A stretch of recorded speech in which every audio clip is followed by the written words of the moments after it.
बहुत समय पहले, हजारों वर्ष पहले, जब दुनिया की ज्यादातर धरती पर इंसान गुमंतु जीवन जी रहे थे, तब एक जगह ऐसी थी जहां इंसान ने अपने जीवन को कला, विज्ञान और व्यवस्था से सजाना शुरू कर दिया था। वह जगह थी सिंधु नदी का असीम मैदान, और उसी मैदान में जन्मी थी एक अद्भुत सभ्यता, सिंधु घाटी सभ्यता।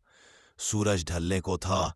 हवा में मिट्टी की उस खास खुशबू थी जो केवल नदी किनारे बसने वालों की सांसों में मिलती है। इसी सुनहरी शाम को मोहनजोदड़ो नामक शहर में एक लड़का रहता था, आरिव।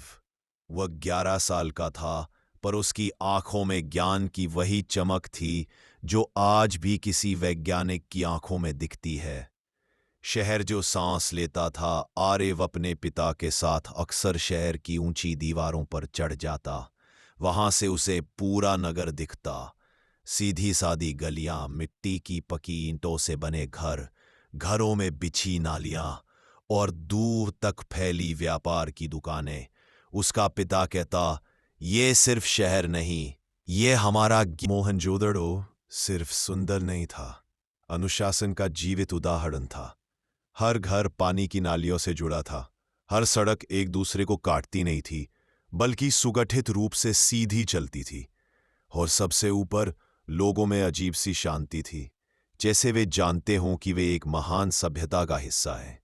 महान स्नानागार का रहस्य। एक दिन आरिव महान स्नानागार के पास खेल रहा था। वह विशाल जलकुंड, पक्की ईंटों से बना हुआ, उसकी कल्पना से भी बड़ा था। वह सोचता, आखिर इतने सारे लोग यहाँ क्यों आते हैं? इसमें ऐसा क्या खास है? उसकी दादी कहती थीं, यह सिर्फ पानी का तालाब नहीं बेटा, यह हमारी आत्मा को शुद्ध करने का स्थान है। यही हमारी एकता का केंद्र है। यहाँ लोग एक दूसरे से न सिर्फ मिलते हैं, बल्कि एक दूसरे को समझते भी है।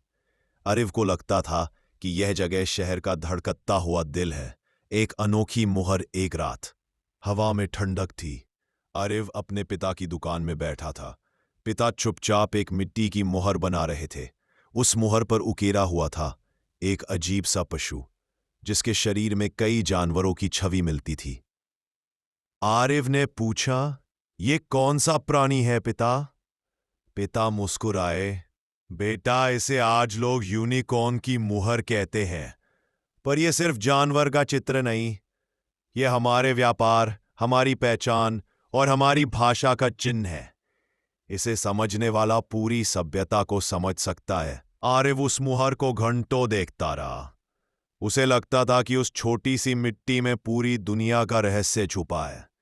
लौटते हुए कारवां एक दिन शहर में भीड़ लग गई। व्यापारियों का एक बड़ा कारवां दूर मेसोपोटामिया से लौटा था। उनके ऊंट, बैल और खच्चर अनमोल चीजों से भरे थे। सोना, चांदी, कीमती पत्थर और विदेशी खुशबू। वह दिन मोहनजोदड़ो के लिए उत्सव जैसा था। लोग नाचते, गाते और व्यापार करते। आरिव इस खुशी को अपनी छोटी आंखों में भरता रहा। उसे समझ आने लगा था कि उसकी सभ्यता सिर्फ नदी के किनारे नहीं, पूरी दुनिया से जुड़ी हुई है। पर बदलाव चुपचाप आता है। कुछ साल बीत गए। एक सुबह जब आरिव नदी के पास गया, तो उसने देखा कि नदी का पानी कम हो गया है। नावें कीचड़ में अटक रही थीं। वह डर गया। धीरे धीरे मौसम बदलने लगा। फसलें सूखने लगीं। नदी दूर खिसकने लगी। लोगों ने सोचा कि ये कुछ समय की बात है, पर वह बदलाव वापस नहीं आया। छोड़कर जाना पड़ा। आखिर एक दिन फैसला लेना पड़ा। उन लोगों को अपना शहर छोड़ना पड़ा जिसे उन्होंने अपनी आत्मा की तरह बनाया था। लोग रोते हुए अपने घरों की आखिरी झलक देखते थे।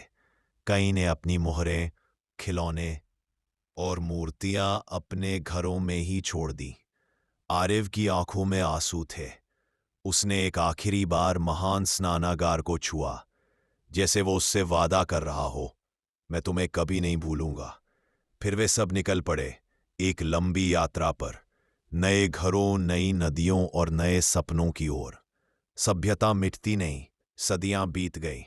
बारिशें आईं, बाढ़ें आईं, गर्मियां और ठंडे आईं। मोहनजोदड़ो की इमारतें मिट्टी में दब गईं, लेकिन उनका इतिहास नहीं मिटा। और एक दिन बहुत समय बाद कुछ लोग वहां पहुंचे और उन्हें धरती के नीचे कुछ मिला। ईंटें, दीवारें, नालियां और वह रहस्यमयी मोहरें। वे चिल्ला उठे, हमने एक नई सभ्यता। पर सच तो यह था कि वह नई नहीं थी। अपने लोगों की कहानी बताने, अपने वैभव की पहचान करवाने और यह बताने की सभ्यताएं खत्म नहीं होती, बस सो जाती है। जब कोई उन्हें ढूंढता है वे फिर जाग उठती हैं।